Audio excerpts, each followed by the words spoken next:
ओम श्री रामचंद्राय नमः। श्री सीतापते नमः। श्री हनुमते नमः। इस वीडियो में श्री वाल्मीकि रामायण के सुंदर कांड से 15वें सर्ग का 15वें अध्याय का अध्ययन करते हैं। इस अध्याय में वन की शोभा देखते हुए हनुमान जी का एक चैत्य प्रासाद अर्थात मंदिर के पास सीता को दयनीय अवस्था में देखना, पहचानना और प्रसन्न होने का वर्णन है।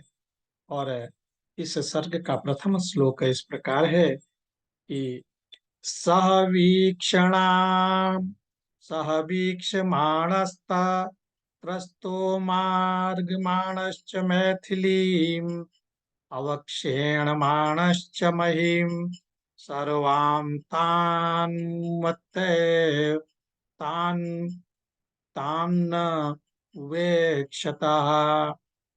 अर्थात उस अशोक वृक्ष पर बैठे बैठे हनुमान जी संपूर्ण वन को देखते हुए और सीता को ढूंढते हुए वहां की सारी भूमि पर दृष्टिपात करने लगे।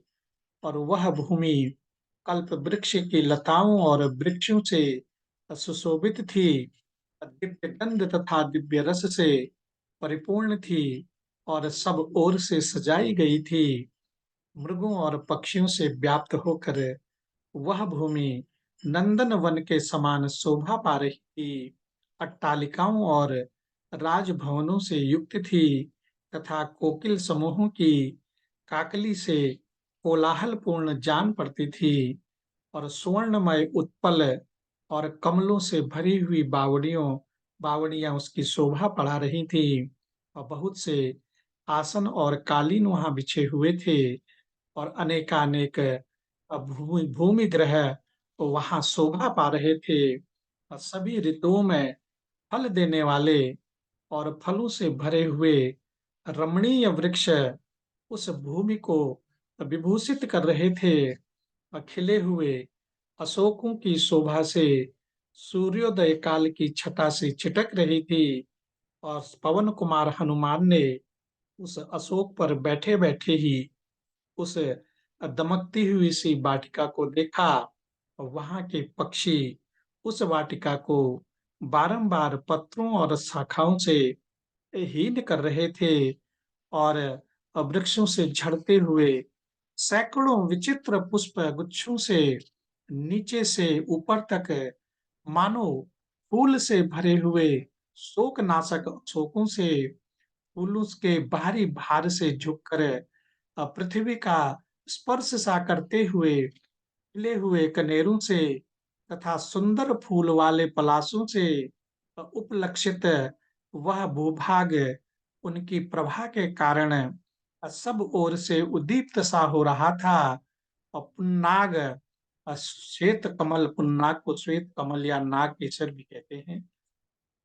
तो पुन्नाग, चितवन, चंपा तथा बहुवार आदि बहुत से सुंदर पुष्प वाले वृक्ष जिनकी जड़ें बहुत मोटी थी वहां शोभा पा रहे थे। वहां सहस्त्रों अशोक के वृक्ष थे जिनमें से कुछ तो सुवर्ण के समान कांतिमान थे, कुछ आग की ज्वाला के समान प्रकाशित हो रहे थे और कोई कोई काले काजल की सी कांति वाले थे। वह अशोक वन देवोद्यान नंद के देवोद्यान नंदन के समान आनंददायी, कुबेर के चैत्र रथ वन के समान विचित्र तथा उन दोनों से भी बढ़कर अचिंत्य, दिव्य और रमणीय शोभा से संपन्न था। और वह पुष्प रूपी नक्षत्रों से युक्त दूसरे आकाश के समान सुशोभित होता था तथा पुष्पमय सैकड़ों रत्नों से विचित्र शोभा पाने वाले पांचवें समुद्र के समान जान पड़ता था। और सब ऋतुओं में फूल देने वाले मनोरम गंध युक्त वृक्षों से भरा हुआ तथा भांति भांति के कलरव करने वाले मृगों और पक्षियों से सुशोभित वह उद्यान बड़ा रमणीय प्रतीत होता था। वह अनेक प्रकार की सुगंध का भार वहन करने के कारण पवित्र गंध से युक्त और मनोहर जान पड़ता था। दूसरे गिरिराज गंधमादन के समान उत्तम सुगंध से व्याप्त था। उस अशोक वाटिका में वानर शिरोमणि हनुमान ने थोड़ी ही दूर पर एक गोलाकार ऊंचा मंदिर देखा, जिसके भीतर 1000 खंबे लगे हुए थे। और वह मंदिर कैलाश पर्वत के समान श्वेत वर्ण का था। उसमें मूंगे की सीढ़ियां बनी हुई थी तथा तपाए हुए सोने की वेदियां बनाई गई थीं। वह निर्मल प्रसाद अपनी शोभा से निर्मल प्रासाद अपनी शोभा से देदीप्यमान सा हो रहा था और दर्शकों की दृष्टि में चकाचौंध सा पैदा कर देता था। और बहुत ऊंचा होने के कारण आकाश में रेखा खींचता सा जान पड़ता था। वह चैत्य प्रासाद अथवा मंदिर देखने के अनंतर उनकी दृष्टि वहां एक सुंदरी स्त्री पर पड़ी, जो मलिन वस्त्र धारण किए हुए राक्षसियों से घिरी हुई बैठी थी। वह उपवास करने के कारण अत्यंत दुर्बल और दीन दिखाई देती थी तथा बारंबार सिसक रही थी। और शुक्ल पक्ष के आरंभ में चंद्रमा की कला जैसी निर्मल और कृष्ण दिखाई देती थी, वैसी ही वह भी दृष्टिगोचर होती थी। और धुंधली सी स्मृति के आधार पर कुछ कुछ पहचाने जाने वाले अपने रूप से वह सुंदर प्रभा बिखेर रही थी और धुएं से ढकी हुई अग्नि की ज्वाला के समान जान पड़ती थी। और एक ही पीले रंग के पुराने रेशमी वस्त्र से उसका शरीर ढका हुआ था। वह मलिन अलंकार शून्य होने के कारण कमलों से रहित पुष्करणी के समान श्रीहीन दिखाई देती थी। और वह तपस्विनी मंगल ग्रह से आक्रांत रोहिणी के समान शोक से पीड़ित, दुख से संतप्त और सर्वथा क्षीण काय हो रही थी। और उपवास से दुर्बल हुई उस दुखिया नारी के मुख पर आंसुओं की धारा बह रही थी। वह शोक और चिंता में मग्न हो दीन दशा में पड़ी हुई थी एवं निरंतर दुख में ही डूबी रहती थी। वह अपने प्रियजनों को तो देख नहीं पाती थी और उनकी दृष्टि के समक्ष सदा राक्षसियों का समूह ही बैठा रहता था, जैसे कोई मृगी अपने यूथ से बिछड़कर कुत्तों के झुंड से घिर गई हो। वही दशा उसकी भी हो रही थी।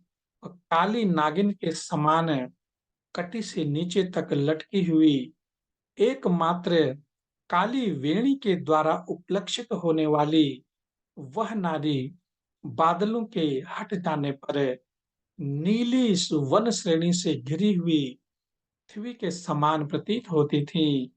वह सुख भोगने के योग्य थी, किंतु दुख से संतप्त हो रही थी। उनके पहले इसके पहले उसे संकटों का जो अनुभव नहीं था, उस विशाल नेत्र वाली अत्यंत मलिन और क्षीणकाय अबला का अवलोकन करके युक्त युक्त कारणों द्वारा हनुमान जी ने यह निश्चय अनुमान किया कि हो न हो यही सीता है।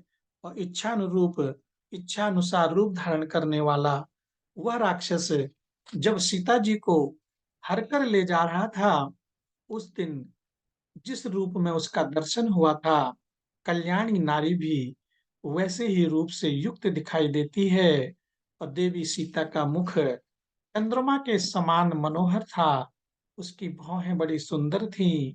दोनों स्तन मनोहर और गोलाकार थे। वे अपनी अंग कांति के से संपूर्ण दिशाओं का अंधकार दूर किए देती थीं।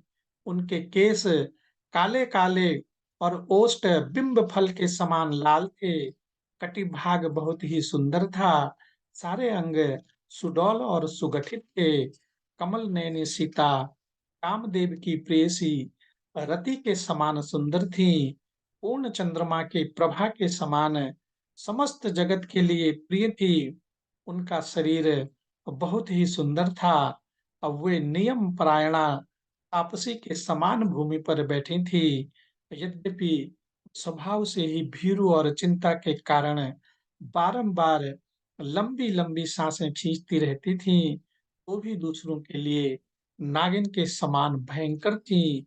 और वे विस्तृत महान शोक जाल से आच्छादित होने के कारण विशेष शोभा नहीं पा रही थी और धुएं के समूह से मिली हुई अग्निशिखा के समान दिखाई देती थी। वे संदिग्ध अर्थ वाली स्मृति, भूतल पर गिरी हुई सिद्धि, टूटी हुई श्रद्धा, भग्न हुई आशा और कीर्ति के विघ्न युक्त सिद्धि, कलुषित बुद्धि और मिथ्या कलंक से भ्रष्ट हुई कीर्ति के समान जान पड़ती थी। और श्री रामचंद्र जी की सेवा में रुकावट पड़ जाने से उनके मन में बहुत व्यथा हो रही थी। राक्षसों से पीड़ित हुई मृग शावक नयनी अबला सीता असहाय की भांति इधर उधर देख रही थी। उनका मुख प्रसन्न नहीं था, उस पर आंसुओं की धारा बह रही थी। वह नेत्रों की पलकें काली एवं टेढ़ी दिखाई देती थी। वे बारंबार लंबी सांस खींचती थीं और उनके शरीर पर मैल जम गई थी। वे दीनता की मूर्ति बनी बैठी थी तथा श्रृंगार और भूषण धारण करने के योग्य होने पर भी अलंकार शून्य थी। अतः काले बादलों से ढकी हुई चंद्रमा की प्रभा के समान जान पड़ती थी। अभ्यास न करने से शिथिल अथवा विस्मृत हुई विद्या के समान क्षीण हुई सीता को देखकर हनुमान जी की बुद्धि संदेह में पड़ गई। अलंकार तथा स्नान, अनुलेपन आदि अंग संस्कार से रहित हुई सीता व्याकरण आदि जनित संस्कार से शून्य होने के कारण अर्थांतर को प्राप्त हुई वाणी के समान पहचानी नहीं जा रही थी।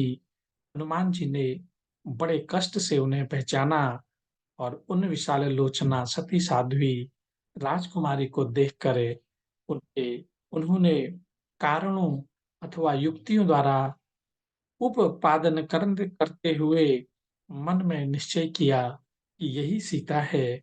और उन दिनों श्री रामचंद्र जी ने विदेह कुमारी सीता के अंगों में जिन जिन आभूषणों के होने की चर्चा की थी, वे ही आभूषण समूह इस समय उनके अंगों की शोभा बढ़ा रहे थे। हनुमान जी ने इस बात की ओर लक्ष्य किया। सुंदर बने हुए कुंडल और कुत्ते के दांतों की सी आकृति वाले त्रिकर्ण नामधारी कर्णफूल कानों में सुंदर ढंग से सुप्रतिष्ठित एवं सुशोभित थे।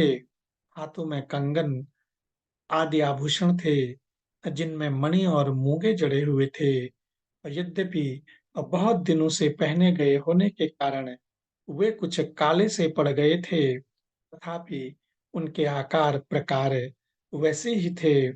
हनुमान जी ने सोचा, श्री रामचंद्र जी ने जिनकी चर्चा की थी, मेरी समझ में ये वे ही आभूषण हैं। सीता जी ने जो आभूषण वहां गिरा दिए थे, उनको मैं इनके अंगों में नहीं देख पा रहा हूँ। और इनके जो आभूषण मार्ग में गिराए गए थे, वे ही ये दिखाई देते हैं, इनमें संशय नहीं है। और उस समय बानरों ने पर्वत पर गिराए हुए सुवर्ण पत्र के समान जो सुंदर पीला वस्त्र और पृथ्वी पर पड़े हुए उत्तमोत्तम बहुमूल्य एवं बचने वाले आभूषण देखे थे, वे इन्हीं के गिराए हुए थे। और यह वस्त्र बहुत दिनों से पहने जाने के कारण यद्यपि बहुत पुराना हो गया था, तथापि इसका पीला रंग अभी तक उतरा नहीं है। और यह भी वैसा ही कांतिमान है जैसा वह दूसरा वस्त्र था। और ये सुवर्ण के समान गौर अंग वाली श्री रामचंद्र जी की प्यारी महारानी है, जो अदृश्य हो जाने पर भी उनके मन से विलग नहीं हुई हैं।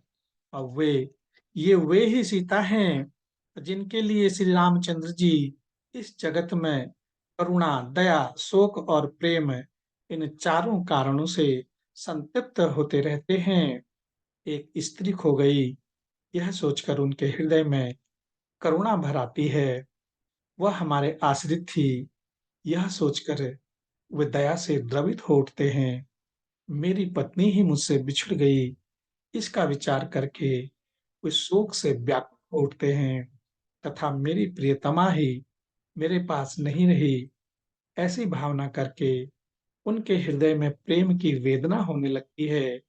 और जैसा अलौकिक रूप श्री रामचंद्र जी का है तथा जैसा मनोहर रूप एवं अंग प्रत्यंग की सुघड़ता इन देवी सीता में है, इसे देखते हुए कजरारे नैनों वाली सीता इन्हीं के योग्य पत्नी है।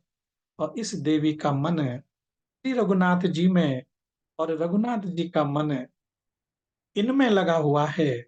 इसलिए ये तथा धर्मात्मा श्री राम जीवित हैं और इनके मुहूर्त मात्र जीवन में भी यही कारण है।